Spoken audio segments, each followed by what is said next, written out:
Buenos días. Buenos días. Bueno, muy felices de vernos nuevamente después del huracán. Damos gracias a Dios por su fidelidad y el tierno cuidado que ha tenido con nosotros. Vamos a continuar con nuestro estudio dominical de Epístola a los Romanos. Hoy vamos a dedicarnos a el capítulo 3, desde el versículo 1 hasta el 20. Capítulo 3, desde el versículo 1 hasta el 20. Y el estudio de hoy lo vamos a llamar con el título de Interrogatorio y Argumentos Finales. De eso es lo que tratan estos primeros 20 versículos del capítulo 3. Bien, vamos a hacer una cosa hoy. Vamos a leer los primeros 8 versículos, ¿sí? Ahí en las Biblias, todos vamos a leer los primeros 8 versículos para que ustedes tengan una idea de lo que se trata en estos primeros 8 versículos del capítulo 3. Ok, dice entonces así el capítulo 3, 1 al 8. ¿Cuál es entonces la ventaja del judío? ¿O cuál el beneficio de la circuncisión? Grande en todo sentido. En primer lugar, porque a ellos les han sido confiados los oráculos de Dios. Entonces, ¿qué? Si algunos fueron infieles, ¿acaso su infidelidad anulará la fidelidad de Dios? De ningún modo. Antes bien, sea hallado Dios veraz, aunque todo hombre sea hallado mentiroso, como está escrito, para que seas justificado en tus palabras y venzas cuando seas juzgado. Pero si nuestra injusticia hace resaltar la justicia de Dios, ¿qué diremos? ¿Acaso es injusto el Dios que expresa su ira? Hablo en términos humanos. De ningún modo. Pues de otra manera, ¿cómo juzgaría Dios al mundo? Pero si por mi mentira la verdad de Dios abundó para su gloria, ¿por qué también soy yo aún juzgado como pecador? ¿Y por qué no decir que se nos calumnia y como algunos afirman que nosotros decimos, hagamos el mal para que venga el bien? La condenación de los tales es justa. Tenemos entonces aquí los primeros 8 versículos del capítulo 3. Un poco confundidos, o por lo menos cuando yo leí me confundo con tantas preguntas que hay acá, ¿sí? ¿Qué es lo que pasa? ¿Qué es lo que está pasando aquí? Una pregunta, otra pregunta, otra pregunta. Entonces, ¿cuál es la razón de todas estas preguntas acá? Y bueno, para que entendamos estos versículos, nosotros debemos de entender pues qué es lo que trata Pablo de expresar aquí. Y lo que trata Pablo de expresar acá es lo siguiente. Pablo se hace a sí mismo un interrogatorio. ¿Sí? Esto es un interrogatorio que Pablo se hace a sí mismo. ¿Con qué objetivo? Con el objetivo de aclarar ciertas preguntas, ciertas cosas que él piensa que los judíos no han entendido, que los cristianos judíos no han entendido, o que a lo mejor en todas las discusiones que él ha tenido con los judíos cristianos, él ha notado que eso ha pasado. ¿Sí? Entonces, como nosotros decimos, Pablo se pone en los zapatos, ¿cierto? Así nosotros decimos. Pablo se pone en los zapatos de los judíos cristianos. ¿Qué ellos están sintiendo? ¿Qué ellos están pensando después de todo lo que Pablo ha dicho? ¿Sí? Y es que miren, de acuerdo con estas preguntas, y si ustedes se ponen a ver todo lo que Pablo ha venido diciendo, por ejemplo, el capítulo 2 es prácticamente un ataque contra los judíos cristianos. En el capítulo 2 prácticamente Pablo dice, ¿y ustedes los judíos? No, ustedes no tienen excusa. Capítulo 2, ¿verdad? Y entonces Pablo comienza a decir, por ejemplo, durante el juicio de Dios no hay excepción para nadie, ni siquiera para ustedes los judíos. Y luego dice, y ustedes los judíos que se creen tanto, que se creen que son la lámpara, que son los maestros y todo, y es que ustedes no pecan. Y así Pablo va cogiendo a los judíos. Y esto de la circuncisión, miren qué pasa con lo de la circuncisión, algo que es importantísimo para los judíos.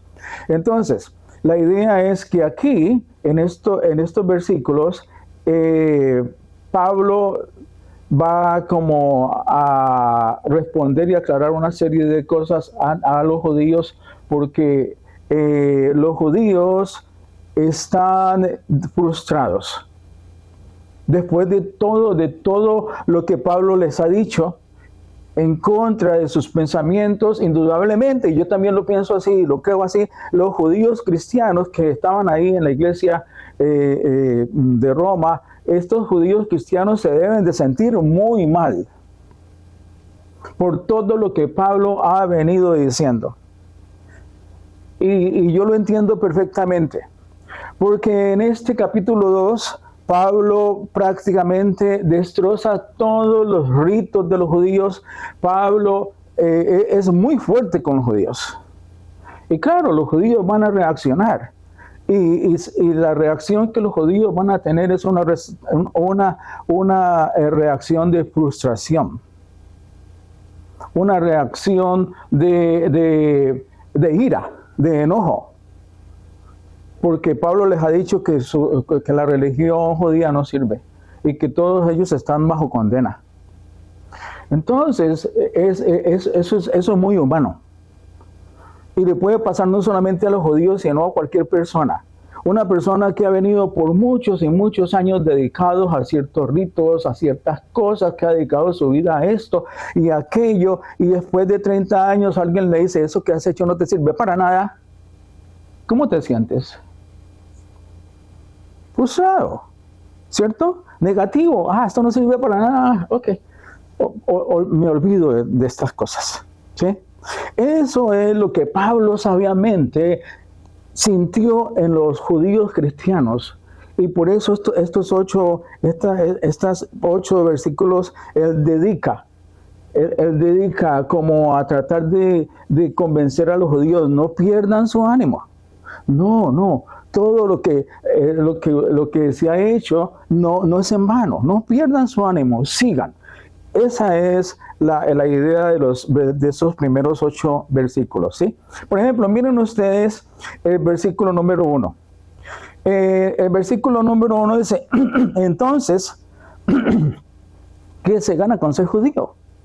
¿O qué valor tiene la circuncisión? Pablo, él mismo se hace esta pregunta, pero es una pregunta que se han venido haciendo los judíos. Estoy hablando de los judíos cristianos, ¿no? De los judíos cristianos. De los cristianos que están ahí en la iglesia de Roma y que son judíos. Es decir, en el mismo sentido que nosotros decimos los colombianos cristianos, los cubanos cristianos, en el mismo sentido. Los mexicanos cristianos, ¿sí? Habían ahí unos cristianos que eran judíos. Y entonces dice, ¿qué se gana con ser judío? ¿O qué valor tiene la circuncisión? Después de todo lo que hemos oído, Pablo, entonces, ¿de qué sirve ser judío? No sirve de nada. ¿Sí? Es una frustración todo lo que hemos hecho. No sirve de nada. Nada. ¿Sí? Nada nos ganamos con ser judíos. Nada nos ganamos con la circuncisión. Nada nos ganamos con todos los ritos que tenemos. ¿Sí? Entonces, eso es lo que Pablo dice, endereza aquí. ¿Sí me entienden ustedes cuál es la situación ahí concreta? Por eso es que ustedes ven una pregunta tras de otra pregunta, tras de otra pregunta, porque Pablo es muy sabio y él es un maestro, él enseña y sabe cómo enseñar y sabe lo que los alumnos están sintiendo. ¿Qué se gana con ser judío? Okay, eso es lo que se preguntan ellos en frustración. ¿Y qué le responde Pablo? Pablo le dice, no, mucho. Versículo 2. Se gana mucho, mucho, desde cualquier punto de vista. En primer lugar, a los judíos se les confiaron las palabras mismas de Dios. Se les confió, como dice aquí, que esta traducción me gusta bastante, dice grande en todo sentido. En primer lugar, porque a ellos se les han confiado los oráculos. Oráculos, no sé si ustedes, bueno, yo creo que nosotros los que tenemos años, sabemos que son los oráculos.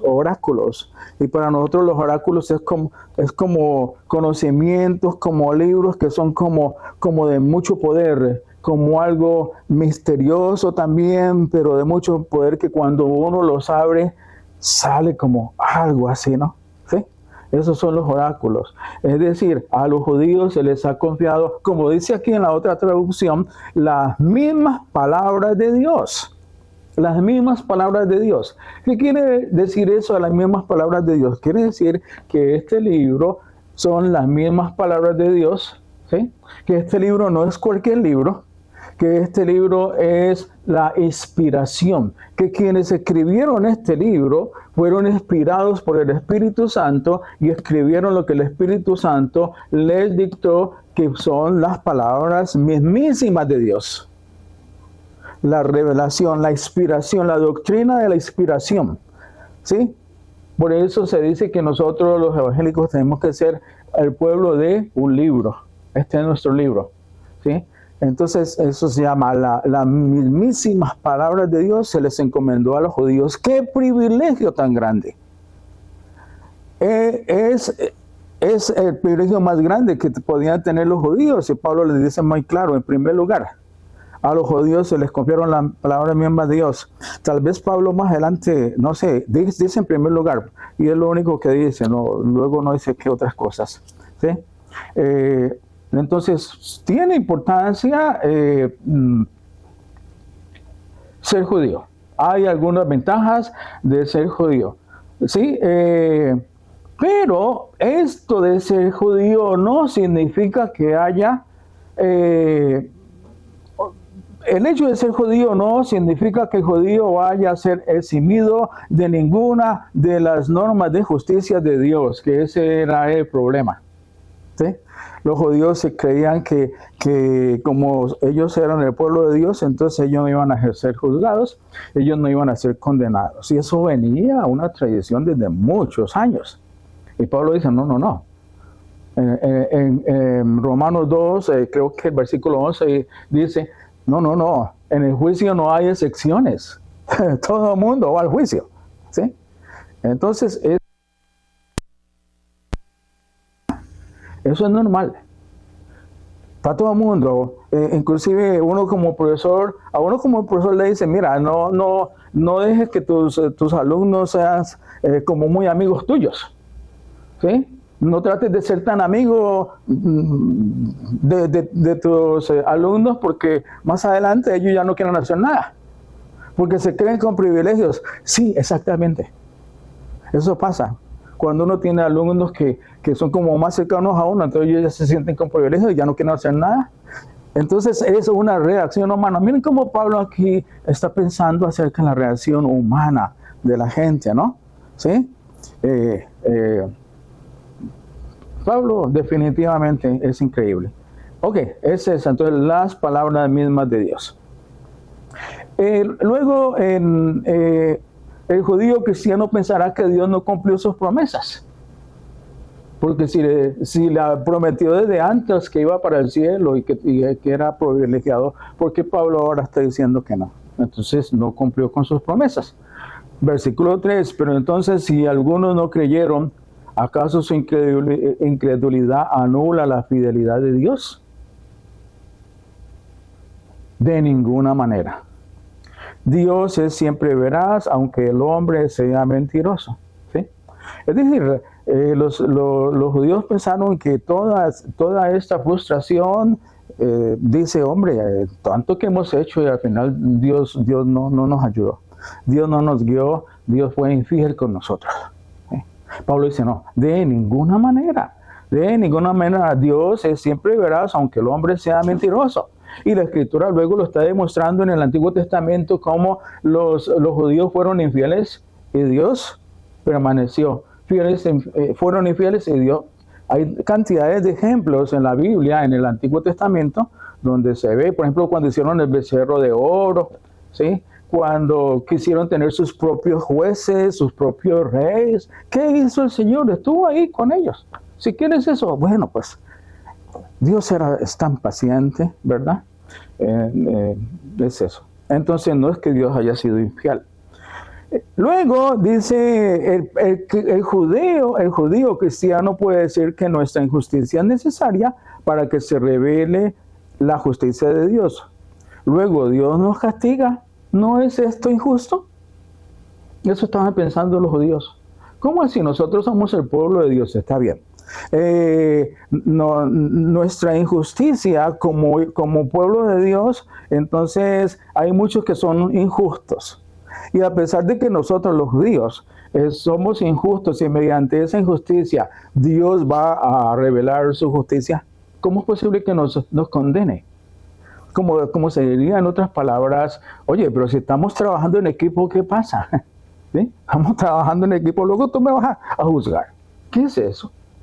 ¿Sí? Eso era lo que pensaban los judíos, ¿sí? Los judíos cristianos. Pero ¿qué dice Pablo? De ninguna manera. Si así fuera, ¿cómo podría Dios juzgar al mundo? De ninguna manera.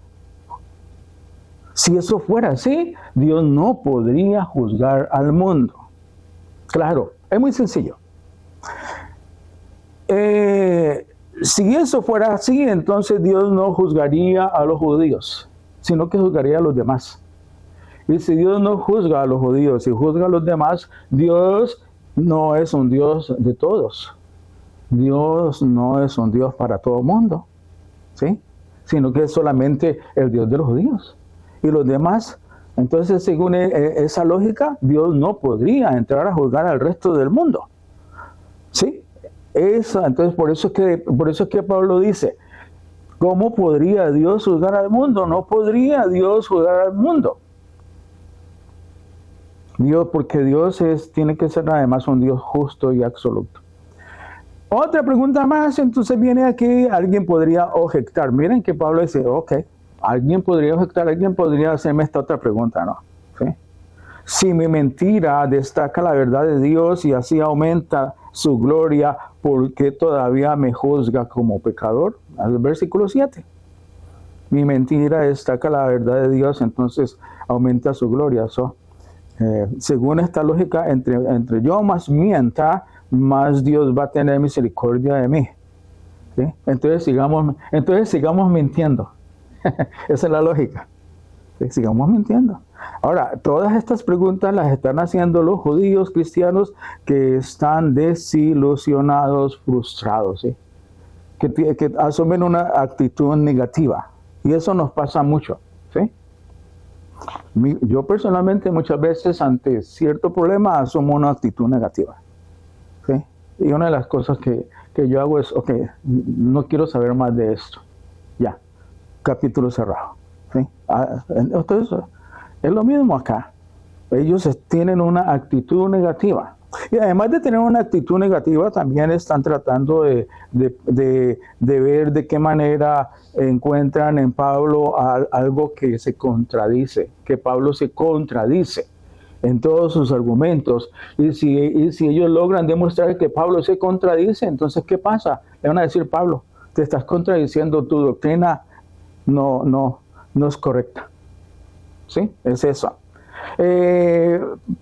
¿Por qué todavía me juzga como pecador? Y entonces Pablo dice en el versículo 8, ¿por qué no decir hagamos lo malo para que venga lo bueno?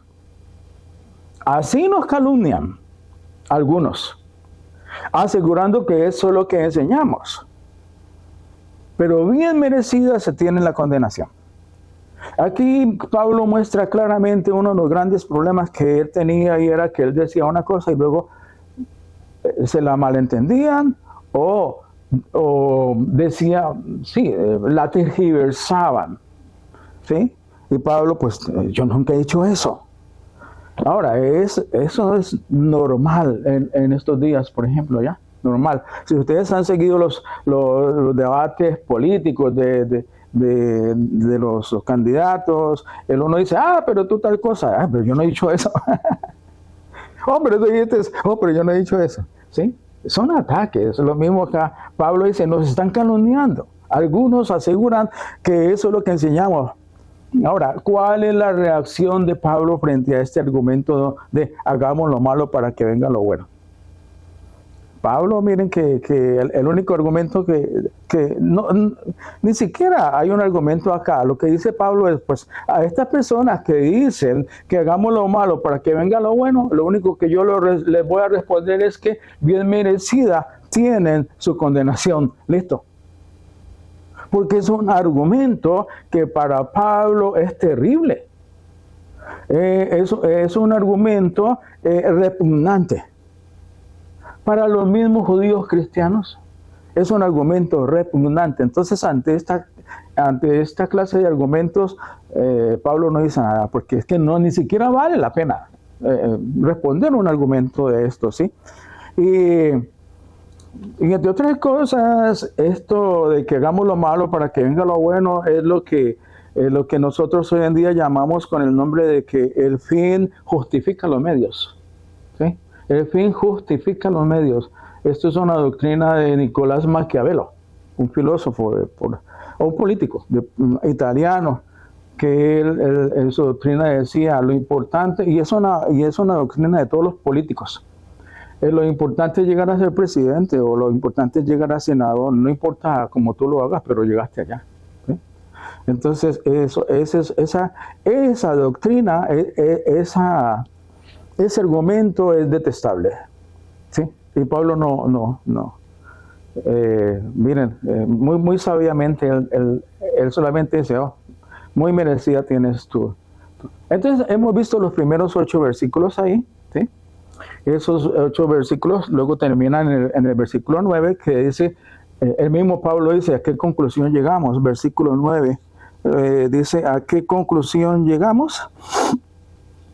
Entonces, ¿qué? ¿Somos nosotros mejores que ellos? ¿Somos nosotros los judíos? Porque acuérdense que Pablo era judío de los judíos.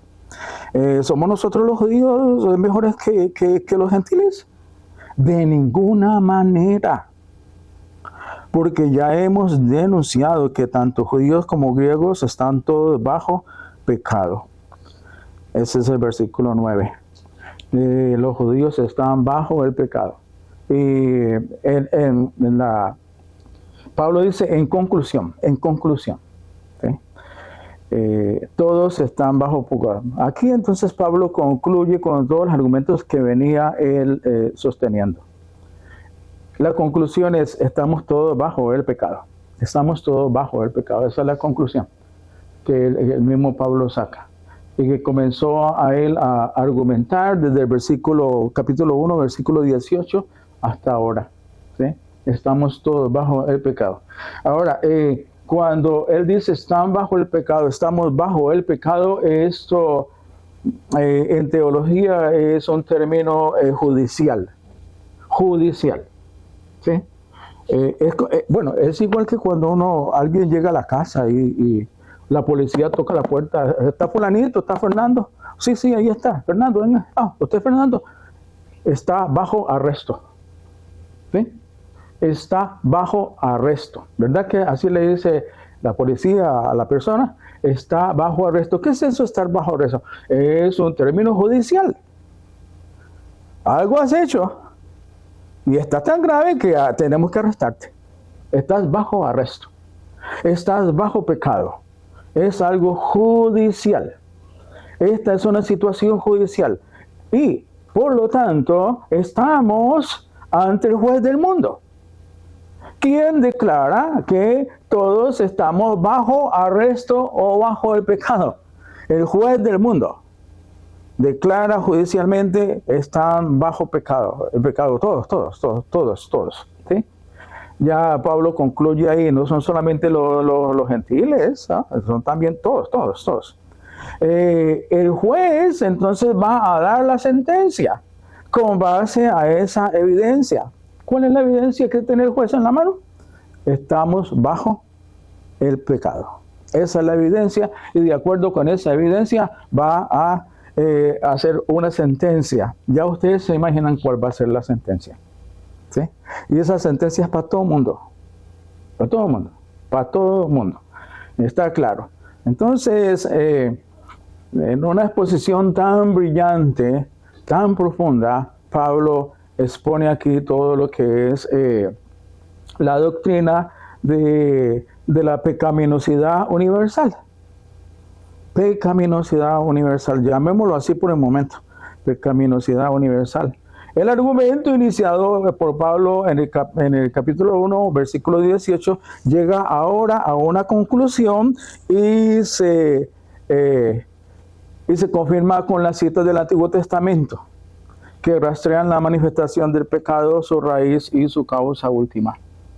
Bien, esto es hasta el versículo 9, pero toda la doctrina acerca de esto, la pecaminosidad universal, no termina aquí en el versículo 9. Ahora lo que Pablo va a hacer es, esta doctrina la vamos a aplicar a todo el mundo, por igual, ¿sí?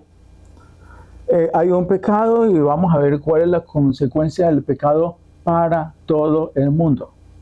Y eso es lo que Pablo va a desarrollar y lo que yo he llamado con el nombre de los argumentos finales de Pablo, ¿sí?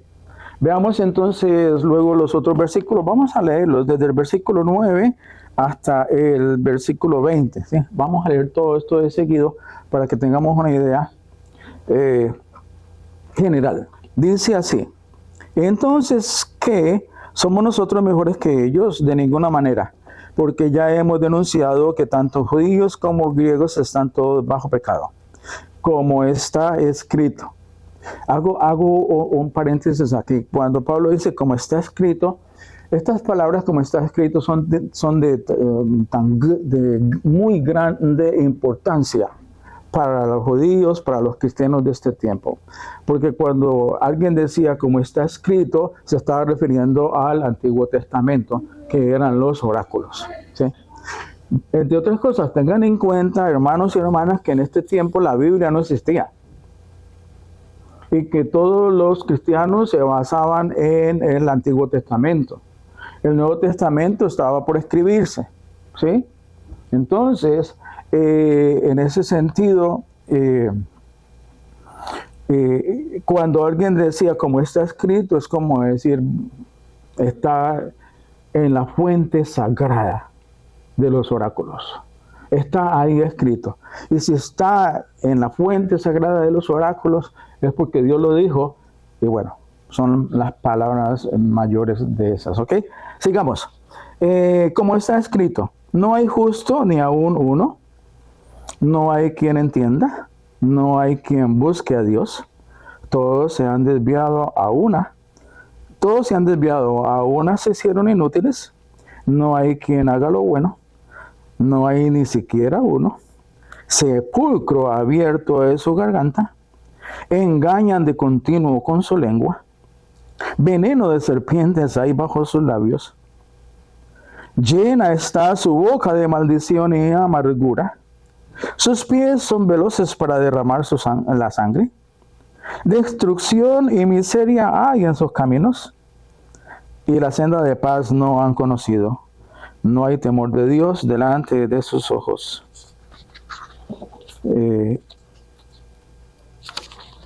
Ahora bien, sabemos que cuanto dice la ley, lo dice a los que están bajo la ley, para que toda boca se calle y todo el mundo sea hecho responsable ante Dios. porque por las obras de la ley ningún ser humano será justificado delante de él, pues por medio de la ley viene el conocimiento del pecado. Ahí termina Pablo todo su argumento de lo que es la pecaminosidad universal. ¿Sí? Ahí lo termina con eso y luego va a comenzar una nueva doctrina, ¿sí? Que es la doctrina, bueno, todos estamos condenados, pero acá está el Evangelio, que es poder de Dios para salvación. Es eso, hermano. Aquí está. ¿Qué? ¿Sí? Acá está el Evangelio. ¿Qué es lo que sigue? Ya ustedes entienden ya. ¿Sí? Estoy bajo condenación. ¿Sí? Estoy bajo condenación. Pero ¿qué Pablo le va a decir a todos los judíos? Mira. Aquí está la solución. ¿Sí? Hermoso, hermoso. Entonces lo que sigue aquí es lo que se puede llamar con el nombre de los 7 efectos del pecado. Todos estamos bajo pecado. Y como todos estamos bajo pecado, todos estamos bajo los mismos efectos del pecado. No sea que el pecado va a tener un efecto en el uno y no en el otro. El primer efecto del pecado es nuestra posición ante Dios. Versículo 10, como está escrito, no hay justo, ni aún uno. Es duro, ¿verdad?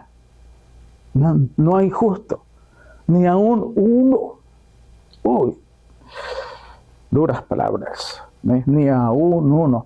Nadie es legalmente justo y nadie puede hacer nada para cambiar eso. Nadie puede hacer nada. Somos culpables y estamos condenados. Es lo primero. Da nuestra posición ante Dios. Segundo, versículo 11. El pecado afecta nuestras mentes. No hay quien entienda. No hay quien busque a Dios. Nuestra naturaleza esencial está corrompida por el pecado. No entendemos la verdad de Dios. Tenemos oscurecido nuestro entendimiento. La dureza del corazón genera una falta de entendimiento. Pablo nuevamente reitera estas verdades tan importantes que ya él había expresado en el versículo 1, capítulo 1, versículo como 21, 22, donde Pablo dice, y todos aquellos que Dios se les manifestó, pero ocultaron la verdad y lo rechazaron, ¿sí? Sus mentes se desviaron y su corazón fue entenebrecido. Y dice luego Pablo, creyéndose ser muy sabios, resultaron necios. Resultaron necios. ¿Sí? Entonces uno con un corazón entenebrecido, oscurecido por el pecado, no entendemos. Y por la dureza de nuestro corazón. La dureza de nuestro corazón. Yo creo que una de las son paréntesis aquí, ¿no? Pero yo creo que una de las cosas tan maravillosas que hace Dios en uno es ponerle un corazón blandito. ¿Verdad? Ay, Dios lo cambia tanto a uno que uno comienza a ser como tan sensible por las cosas, ¿verdad? Tan sensible por esto que pasa acá. Todo le duele.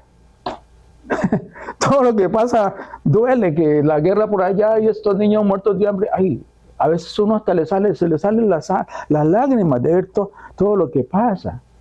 Gloria a Dios que nos ha puesto un corazón blandito, sensible por las cosas. Qué duro es tener un corazón duro. Qué duro. ¿Sí? Es que un corazón duro. No. Entonces es esto, nuestra mente es... pero bueno, aquí en este versículo se dice, no hay quien entienda, pero también el versículo dice, no hay quien busque a Dios. No hay quien busque a Dios. ¿Sí? Y aquí tenemos que ser muy claros en esto, porque lo que Pablo está diciendo aquí es que buscar a Dios se debe entender en su significado obvio, lo que dice aquí, no hay quien busque a Dios, ¿sí? Porque el buscar a Dios es un deseo de conocer al Dios verdadero, encontrar al Dios verdadero y disfrutar de Él. Eso es buscar a Dios, no es otra cosa. Sí, es un deseo que me sale de mi corazón de conocer al Dios verdadero. Es un deseo de disfrutar de Él. Es un deseo de adorarlo. Es un deseo de expresarlo, expresar cuánto lo amo y gozarme por eso. Eso es buscar a Dios. Muchos dicen, no. ¿Cómo así? Si fulano de tal fue a la iglesia a buscar a Dios porque él estaba enfermo, entonces fue a buscar a Dios para que lo cure. ¿Sí? O está en una situación y fue a buscar a Dios para que le ayude con la situación. Eso no es buscar a Dios. Eso no es lo que Pablo entiende como buscar a Dios. ¿Sí? Entonces, es eso. Número 3, nuestros motivos. Este es otro efecto del pecado. Nuestros motivos quedan completamente tergiversados. No hay quien busque a Dios, ¿sí? No hay que, o sea que nuestros motivos son afectados también. Número 4, nuestras voluntades, verso 12. Todos se desviaron a una, se hicieron inútiles. No hay quien haga lo bueno, no hay ni siquiera uno. Afecta nuestra voluntad. El pecado afecta nuestra voluntad para adorar a Dios, para hacer las cosas que Dios nos manda, ¿sí? Ser cristianos se necesita tener voluntad. Y no sé si estaré equivocado, pero ser cristiano no es fácil. No es fácil ser cristiano porque tiene uno que tener la voluntad, la convicción. Si no, el mundo se lo lleva. El mundo se lo lleva. Los amigos se lo llevan. ¿Sí? A uno que tiene que tener tanta voluntad. Y cuando entonces el pecado está en nosotros, anula esa voluntad de buscar a Dios y nos desviamos hacia otras cosas. Y nos hacemos inútiles para Dios. No hay quien haga lo bueno. No hay ni siquiera uno. Número 5, nuestras lenguas. El pecado afecta nuestras lenguas y nuestros corazones. Versos 13 y 14. Sepulcro abierto es su garganta, con su lengua engañan. Veneno de áspides hay debajo de sus labios. Su boca está llena de maldición y de amargura. O sea que según esto, la lengua se afecta mucho, ¿sí? El corazón, la lengua, afecta mucho. Por eso es que cuando nosotros hablamos tenemos que pensar bien, ¿no? ¿Sí? Eso es una cosa que uno se está enseñando diariamente, ¿ok? Si a mí me molesta eso, ¿cómo yo voy a reaccionar? ¿Qué voy a decir? No, Señor, ayúdame, ¿sí? Si alguien me dijo tal cosa, ¿cómo voy a reaccionar? Porque después de que yo diga algo, eso que yo dije a la otra persona porque estaba muy enojado y con el objetivo de herirla, eso no se borra, eso queda, ¿sí? Entonces, ¿sí? Sepulcro abierto, eso, ¿sí? Entonces, según esto, somos mentirosos, somos odiosos, somos amargados, somos blasfemos en lo que decimos. Usamos nuestras lenguas para mentir y proteger nuestros propios intereses y para dañar los intereses de los demás. ¿Sí? Entonces es eso. Ahora, en la medida en que nosotros hagamos la voluntad de Dios, sabemos perfectamente que todas estas cosas las vamos corrigiendo. ¿Sí? Y ustedes como cristianos de muchos años, pues, han corregido todas estas cosas y ya nos cuidamos de esto, ¿sí?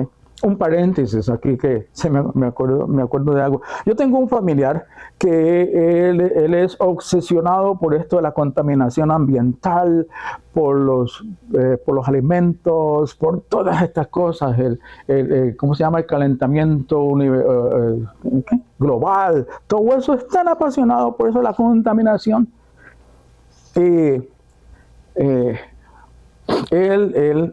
Él es apasionado por eso, pero su vida, él es una persona llena de amarguras, de rencores, de años, venganza, todas esas cosas. Y hablando Entonces me recuerda que exactamente no sé dónde queda, sé que queda en el Nuevo Testamento, pero Jesús dice que ustedes saben qué es lo que más produce polución en este mundo. No son los carros, no son las emisiones de gases. Lo que más produce polución en este mundo es lo que sale de la boca del hombre. Eso lo dice la Escritura. Lo que sale de la boca del hombre es lo que hace más polución en este mundo. Pero nadie nombra eso. Nadie nombra eso, porque como eso es de la Biblia. ¿Sí? Lo que sale de la boca, y lo que sale de la boca y lo que hablamos es lo que sale de nuestro corazón y lo que tenemos en nuestro corazón. De modo que muchas personas que hablan de la polución, uno debe decirle, bueno, pero tú no estás haciendo mucha polución con lo que dices, ¿no? Claro que uno nunca dice eso para no meterse en problemas. Pero bueno, pongámonos a pensar en esto, ¿no? ¿Sí? Y cómo el pecado afecta nuestras lenguas. Ahora, eso no quiere decir que yo esté en contra de todas estas campañas para disminuir el calentamiento global. Claro que yo estoy a favor de todo eso. Pues yo lo estoy sufriendo con el huracán, ¿sí? Tenemos que hacer algo porque según los científicos, el calentamiento global, si no hubiera habido tanto calentamiento global, el huracán había llegado acá a Tampa, pero no grado 3, sino grado 1, según los científicos. Y no había sido pues tan destructor, ¿no? Entonces, pues claro, estamos de acuerdo en todo lo que haya que hacer para frenar esto del clima que es cada día peor y peor. Número 6, nuestras relaciones. El pecado afecta a nuestras relaciones. Versos 15, 16 y 17. Sus pies se apresuran para derramar sangre.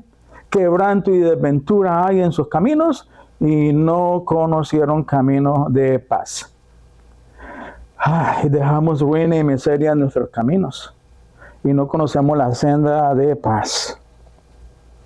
Tratamos de derribar a los que se nos atraviesan en nuestros caminos. Sí. Por eso, hermanos, cuando no vivimos gozándonos en la aprobación de Dios en el Evangelio, no conocemos la paz, ni podemos vivir en paz con los demás. ¿Sí? Nuestro objetivo es vivir gozándonos en el Señor, ¿sí?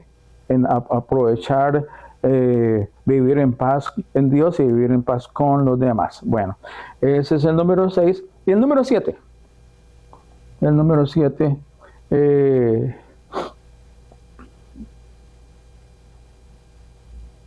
Déjeme regreso acá que me salté.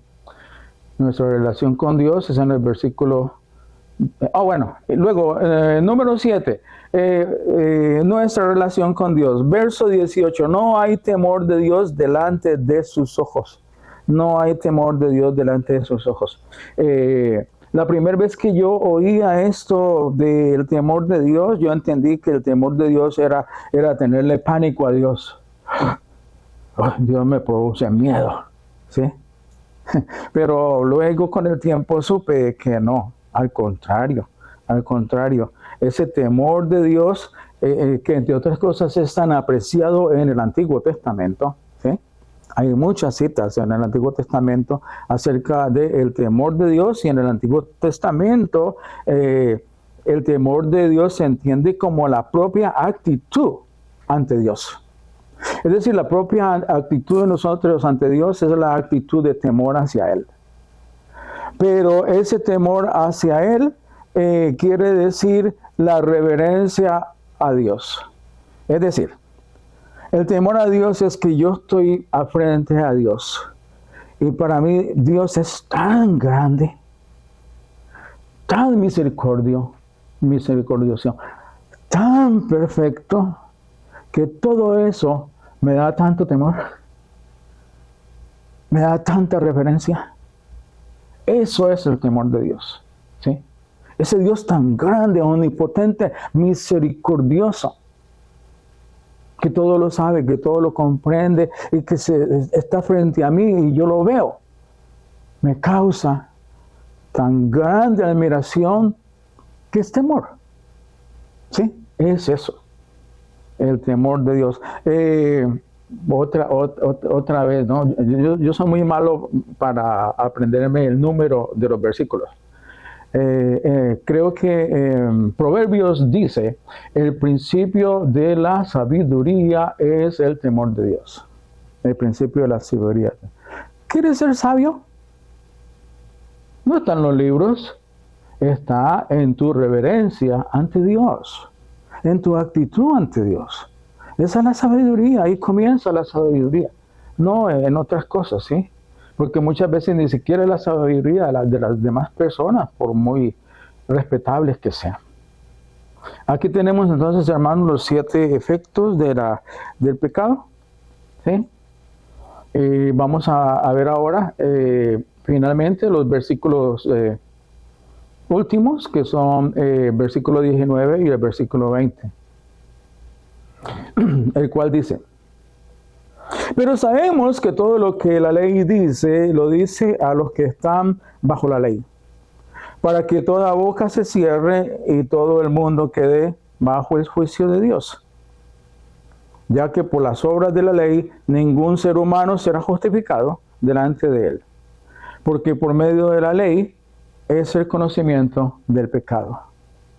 Y ustedes ven aquí lo que he escrito, la condición espiritual del silencio. La condición espiritual del silencio, que es lo que Pablo se refiere acá en el versículo 19. ¿Sí? Para que toda boca se cierre y todo el mundo quede bajo el juicio de Dios. Es decir, una boca que guarda silencio. Es por tanto una condición espiritual. Es la condición de la persona que sabe que no se puede salvar a sí misma. ¿Sí? Esto me recuerda de las campañas evangelistas en Colombia, que nosotros usábamos un librito que se llama Las 7 leyes espirituales. ¿Los conocen? Las 7 leyes espirituales. Y salíamos a enfrentar a la gente ahí bien de frente, ¿sí? En la calle, cosa que aquí no se puede hacer. Y uno le decía, oye, ¿y si tú te mueres mañana? Semejante pregunta. Y si tú te mueres mañana, ¿tú qué le vas a decir a Dios cuando estés frente a Dios? Esa era la primera. Así comenzaba uno. Tremendo. Sin embargo, nunca le pasó nada a uno, entonces, no, porque entonces uno esperaba que la gente le respondiera, no, pues claro, cuando esté yo frente a Dios le voy a decir esto y le voy a decir aquello. ¿Sí? Le voy a decir esto. Pero ¿qué dice Pablo? Que cuando uno esté ante Dios, ¿qué va a hacer? ¿Qué más puede hacer? ¿Qué más?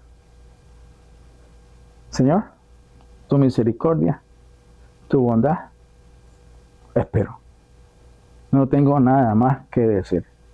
Amén, hermanos, oremos. Padre Santo, te damos gracias.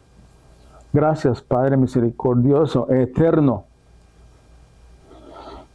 lleno de gracia, lleno de bondad. Gracias, Señor, por tu fidelidad para con nosotros en estos tiempos tan difíciles que tuvimos.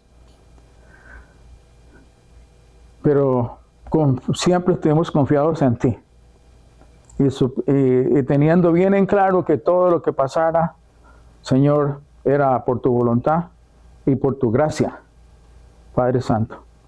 Gracias por habernos guardado a nosotros, a nuestras familias, Padre Santo, a todos los miembros de acá de la iglesia. Gracias por proteger la iglesia, igualmente el edificio. Gracias, Señor. Padre Santo, te damos gracias por el estudio de hoy. Señor bendito, que trae no solamente tiempos para nosotros examinarnos a sí mismos, pero también trae, Señor, descanso, también trae paz. Y sobre todo, Padre, trae guía para saber nosotros qué es lo que debemos de hacer, cuál es nuestro camino, qué tienes tú para todos nosotros. Y así estar seguros en nuestras vidas. Gracias, Señor, por Pablo y toda esta doctrina que vino exponiendo, Señor, y que es la doctrina de el pecado del mundo, y que el Señor en este capítulo Él concluye. Gracias, Padre Santo. Hemos orado, Señor, en el nombre de tu Hijo, Jesucristo, el nombre que es sobre todo nombre. Amén, amén, amén.